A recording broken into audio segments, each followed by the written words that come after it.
ಹೇಳಪ್ಪ. ಸಿಎಂ ಕುರ್ಚಿ ಬದಲಾವಣೆ ಬಹಳ ಚರ್ಚೆ ಆಗ್ತಾ ಇದೆ.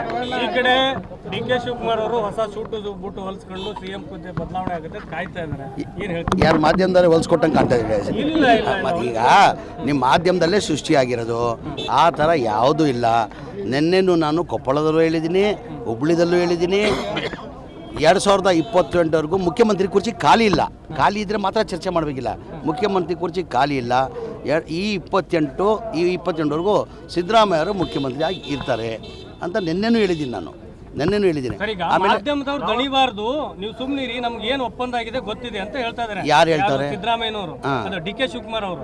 ನಿಮ್ಗೆ ಹೇಳಿದಾರೆ ವರ್ಷ ಏನು ಒಪ್ಪಂದ ಮಾಧ್ಯಮದ ಮುಂದೆ ಹೇಳಿದ್ರು. ಈಗ ಏನು ಒಪ್ಪಂದ ಆಗಿತ್ತು? ಯಾವ ಒಪ್ಪಂದನೂ ಆಗಲಿಲ್ಲ.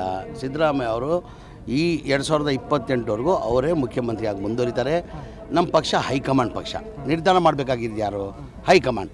ನಾವೆಲ್ಲ ಪಕ್ಷನ ಶಿಸ್ತಿನ ಸಿಪಾಯಿ. ನಾವು ಹೈಕಮಾಂಡ್ ಗೆರೆ ಹಾಕಿದ್ರೆ ನಾವು ಗೆರೆ ದಾಟಲ್ಲ. ನಮ್ಮ ಪಕ್ಷ ಹೈಕಮಾಂಡ್ ಪಕ್ಷ. ಪ್ರಭಾವಿ ನಾಯಕರು ನೀವು, ನಿಮಗೆ ಡಿ.ಸಿ.ಎಂ ಹುದ್ದೆ ಕೊಡಬೇಕು ಅನ್ನುವಂತ ಚರ್ಚೆ ನಡೀತಾ ಇದೆ. ನಾನು ಹೇಳಿಲ್ವಾ? ಒತ್ತಾಯ ಮಾಡ್ತಾ ಇದ್ದಾರೆ, ಆಸೆನೂ ಇಟ್ಕೊಂಡಿದ್ದಾರೆ, ಸಹಜ ಅದು. ಅಂದರೆ ಮಾಡೋರು ಯಾರು? ಮತ್ತೆ ಹೈಕಮಾಂಡ್ ಕೊಟ್ಟರೆ ನಿಭಾಯಿಸೋಷ್ಟು ಇದು ಇದೆ ಅಂತ. ಹೈಕಮಾಂಡ್ ಏನು ಕೊಟ್ಟರು ನಾವು ನಿಭಾಯಿಸಿ ಕೇಳಿಲ್ಲ. ಅದ್ರ ಜೊತೆಯಲ್ಲಿ ನಾನು ಇನ್ನೊಂದು ನಾನು ಹುಬ್ಳಿಯಲ್ಲಿ ಈಗ ನನ್ನ ಪಕ್ಷನ ಶಿಸ್ತಿನ ಸಿಪಾಯಿ. ನನಗೆ 2.5 ವರ್ಷ ಮಂತ್ರಿಯಾಗಿ ಅವಕಾಶ ಮಾಡಿಕೊಟ್ಟಿದ್ರು. ಇಲ್ಲಪ್ಪ ನೀನು ಪಕ್ಷದ ಕೆಲಸ ಮಾಡೋರು ಅದಕ್ಕೂ ಸಿದ್ಧ. ನಾನು ಮಂತ್ರಿ ಸ್ಥಾನ ಬಿಟ್ಟು ಪಕ್ಷಕ್ಕೆ ಕೆಲಸ ಮಾಡೋ ಅದಕ್ಕೂ ಸಿದ್ಧ ನಾನು.